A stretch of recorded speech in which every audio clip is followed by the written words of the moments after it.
Thank you everybody for inviting me and giving me the opportunity to bring greetings today on behalf of the Alberta Federation of Labour and President Gil McGowan. My name is Kuprys and I'm the Secretary Treasurer for the AFL. President McGowan and I have the honor of serving 170,000 workers in this province who work both in the private and public sector. The past few years have been very difficult as we face challenges of a global pandemic. We've experienced much uncertainty, economic pressures, job losses, illness, and death.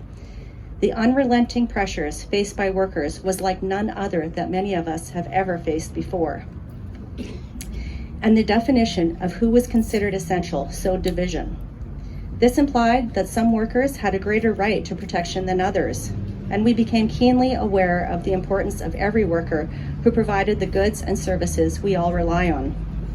In the beginning days of the pandemic, PPE was not easily accessible, and there were conflicting priorities about who should be the recipient of the supplies.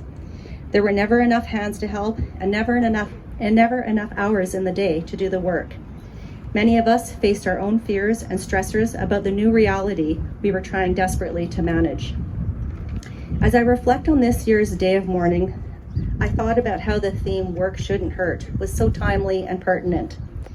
Sadly, we mourn the loss of 178 Albertans who have died this past year as a result of their occupation. In 2021, we saw increased workplace fatalities and increased lost time claims. COVID certainly affected those numbers, and the UCP's dilution of workplace safety laws is clearly disrespectful and inappropriate.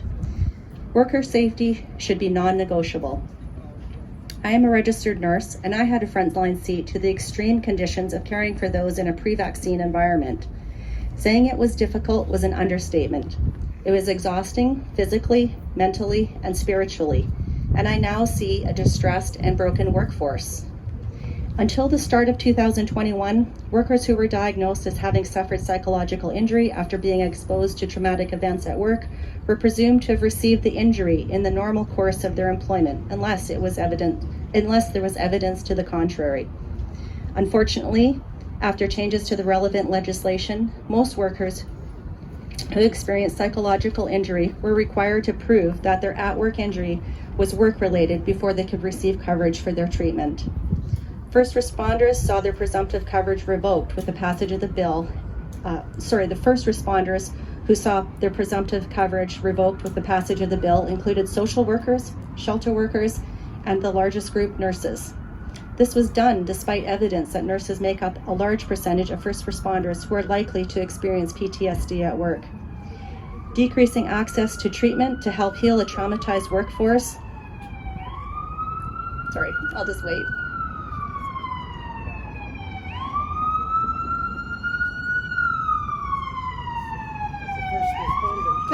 Exactly. Thanks for that.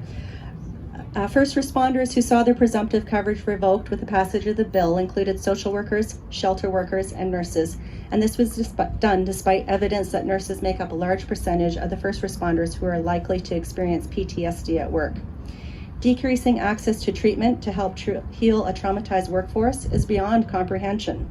The decision under Kenny's leadership is inconsistent with the soothing words of gratitude from the government about the sacrifices made by workers, all workers, and to that I say shame. Every year we say that this is unacceptable. We ask ourselves, what can we do to change this?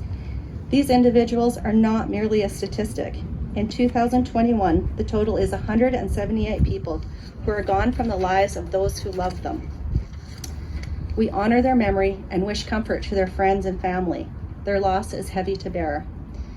But what do we do next? What's needed to prevent more senseless illness, disability, and death? We need better legislative protection for workers. Legislation that has consequences and enforcement. An occupational health and safety code that works for workers, not one that limits our rights to the highest level of safety. We need action to make indoor environments safer, and leadership from governments at every level to ensure worker safety is a priority. We have the right to protective equipment. We have the right to say no to unsafe work. We have the right to go home at the end of the day and not worry if we've been exposed to hazards that threaten our health. And we need to insist on using the precautionary principle as a touchstone for decision making.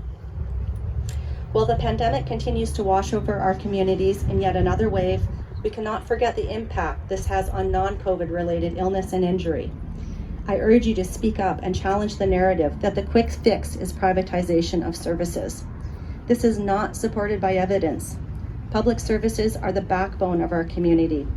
We shouldn't be falling for the austerity rhetoric that we can't afford good public services. The truth is, we can't afford to live without them. We also know that our communities are more equitable when everyone gets the support that they need. Publicly funded and publicly delivered services must be defended. And I wish to end my comments with this. Our fight will go on until all workers are safe at work, because work shouldn't hurt, and we know that an injury to one is an injury to all. Thank you.